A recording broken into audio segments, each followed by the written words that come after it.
Alice in Wonderland. Read and enjoy. Let's read story of Alice who goes to Wonderland in her dreams. Alice is quietly reading over her sister's shoulder when she sees a white rabbit dash across the lawn and disappear into its hole.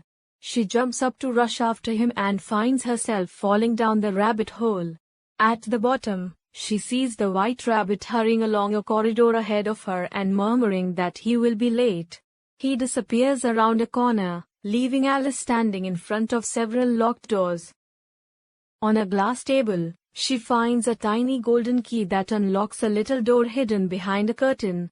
The door opens upon a lovely miniature garden, but Alice cannot get through the doorway because it is too small.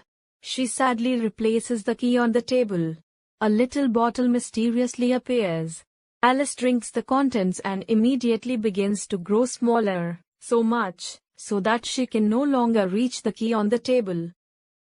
Next, she eats a piece of cake she finds nearby, and soon she begins to grow to such an enormous size that she can only squint through the door.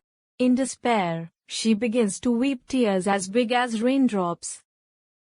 As she sits crying, the white rabbit appears, mourning that the Duchess will be angry if he keeps her waiting. He drops his fan and gloves, and when Alice picks them up, she begins to grow smaller. Again she rushes to the garden door, but she finds it shut and the golden key once more on the table out of reach. Then she falls into a pool of her own tears. Splashing along, she encounters a mouse who stumbled into the pool. Alice tactlessly begins a conversation about her cat Dinah, and the mouse becomes speechless with terror. Soon the pool of tears is filled with living creatures, birds and animals of all kinds. An old dodo suggests that they run a caucus race to get dry. Asking what a caucus race is, Alice is told that the best way to explain it is to do it, whereupon the animals run themselves quite breathless and finally become dry. Afterward, the mouse tells a tale to match its own appendage.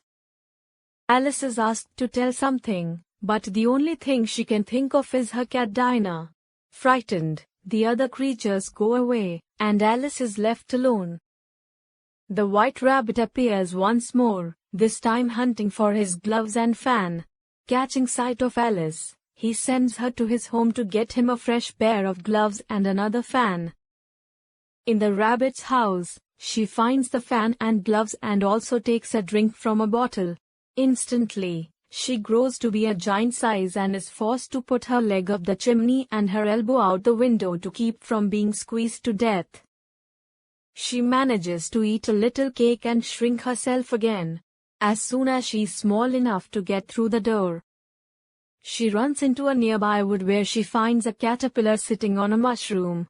The caterpillar is very rude to Alice, and he scornfully asks her to prove her worth by reciting "You are old, Father William." Alice does so, but the words sound very strange. Disgusted, he leaves her, after giving her some valuable information about increasing or decreasing her size. She breaks off pieces of the mushroom and finds to her delight that she can become taller by eating from the piece in her left hand, shorter by eating from the piece in her right hand. She comes to a little house among the trees. Alice opens the door and finds herself in the chaotic house of the Duchess. The cook is stirring a large pot of soup and pouring plenty of pepper into the mixture. Everyone is sneezing except the cook and a Cheshire cat, which sits on the hearth grinning. The Duchess holds a sneezing, squalling baby and sings a blaring lullaby to it. Alice, in sympathy with the poor child, picks it up and carries it out into the fresh air, whereupon the baby gradually turns into a pig, squirms out of her arms, and trots into the forest. Standing in bewilderment, Alice sees the grinning Cheshire cat sitting in a tree. He is able to appear and disappear at will, and after exercising his talents, he advises Alice to go to a tea party given by the Mad Hatter. The cat vanishes, all but the grin. When that, too, finally disappears, Alice leaves for the party. There, Alice has to deal with the strangest people she has ever seen, a March Hare, a Mad Hatter, and a sleepy dormouse. All are too lazy to set the table afresh, and dirty dishes from preceding meals lie next to clean ones. The Dormouse falls asleep in its teacup, the Mad Hatter tells Alice her hair needs cutting, and the March Hare offers her wine and then tells her there is none. They ask her foolish riddles that have no answers, and then they ignore her completely and carry on a ridiculous conversation among themselves. She escapes after the Dormouse falls asleep in the middle of a story he's telling. Next, she finds herself in a garden of rose trees. Some gardeners appear with paintbrushes and begin to splash red paint on a white rose. Alice learns that the Queen ordered a red rose to be planted in that spot, and the gardeners are busily and fearfully trying to cover their error before the Queen arrives. The poor gardeners, however, are not swift enough. The Queen catches them in the act, and the wretched gardeners are led off to be decapitated. Alice saves them by shoving them down into a large flower pot, out of sight of the Queen. A croquet game begins. The mallets are live flamingos, and the balls are hedgehogs which think nothing but uncurling themselves and running rapidly over the field. The Duchess corners Alice and leads her away to the seaside to introduce her to the Mock Turtle and the Griffin. While engaged in a lobster quadrille, they hear the news of a trial. A thief stole some tarts.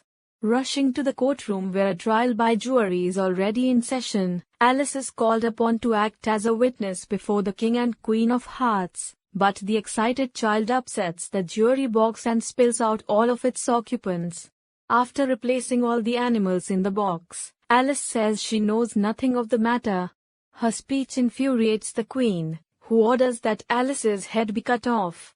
The whole court rushes towards her, and Alice defiantly calls them nothing but a pack of cards. She awakens from her dream as her sister brushes away some dead leaves blowing over Alice's face.